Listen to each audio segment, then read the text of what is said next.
नमस्कार, स्वागत है आपका मेरे चैनल कामना त्रिवेदी में, जो कि मेरे कविताओं और विचारों का चैनल है। आज बहुत समय के अंतराल पे कुछ विचार डालना चाह रही हूँ मैं। हालांकि अभी मेरा गला ठीक नहीं है, तो पहले तो मैं माफ़ी चाहती हूँ कि दिवाली और बीच में काफ़ी समय तक कोई भी कविता नहीं डाली जा सकी। इसके लिए मैं क्षमा प्रार्थी हूँ। जबकि कविताएं लिखी थी, डालना था, पर पता नहीं क्या हुआ कि गैप बहुत ज़्यादा हो गया। चलिए फिर आज मैं फिर से कुछ आपके समक्ष प्रस्तुत करती हूँ। अगर अच्छा लगे तो लाइक शेयर सब्सक्राइब करिएगा। जीवन की राह में कई बार कैसी भी परिस्थितियाँ हों तो हमें चलना तो पड़ता ही है।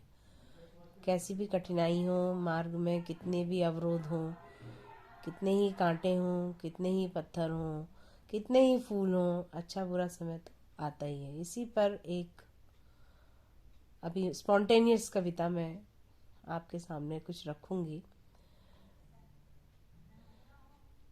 जीवन मिला है तो चलना ही पड़ेगा। जीवन मिला है तो चलना ही पड़ेगा। राह पे बिछे हो फूल या बिछे हो कांटे। राह पर बिछे हो फूल या बिछे हो कांटे। जीवन मिला है तो चलना ही पड़ेगा। मगर इस चलने पे थकना नहीं है। मगर इस चलने पे थकना नहीं है। और क्षितिज तक अगर पहुंच जाएं तो भी रुकना नहीं है। अगर क्षितिज तक पहुंच भी जाएं तो भी रुकना नहीं है, क्योंकि निरंतर प्रक्रिया ही जीवन की यात्रा है और सतत जीवन चलता रहे, यही मेरी कामना है। मार्ग में चाहे फूल हो चाहे कांटे, तो जीवन मिला है तो चलना ही पड़ेगा। और राह में मिले हो फूल चाहे कांटे, तो उन्हें सीने से लगाना ही पड़ेगा। मगर एक बात है जो है बहुत ज़रूरी मेरे लिए।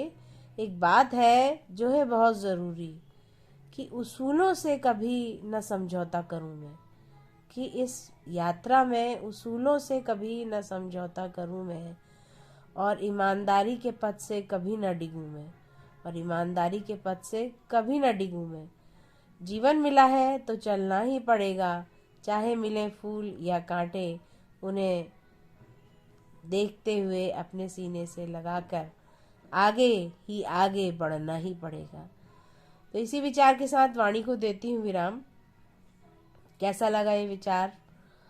बिल्कुल स्पॉन्टेनियस है। इस कविता को मैंने लिखा नहीं, एकदम रिकॉर्डिंग स्टार्ट किया। आज अचानक मेरा मन हुआ कि कविताओं के चैनल पे बहुत दिनों से कुछ नहीं डाला है।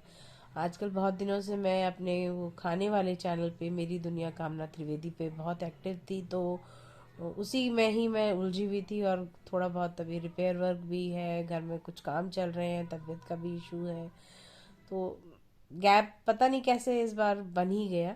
उसके लिए मैं क्षमा प्रार्थी हूँ। धीरे धीरे कुछ न कुछ मैं इस चैनल पे भी डालती रहूँगी। आप देखिएगा, सुनिएगा, और अच्छा लगे विचार तो लाइक शेयर सब्सक्राइब जरूर करिएगा। तो इसी विचार के साथ वाणी को देती हूँ विराम।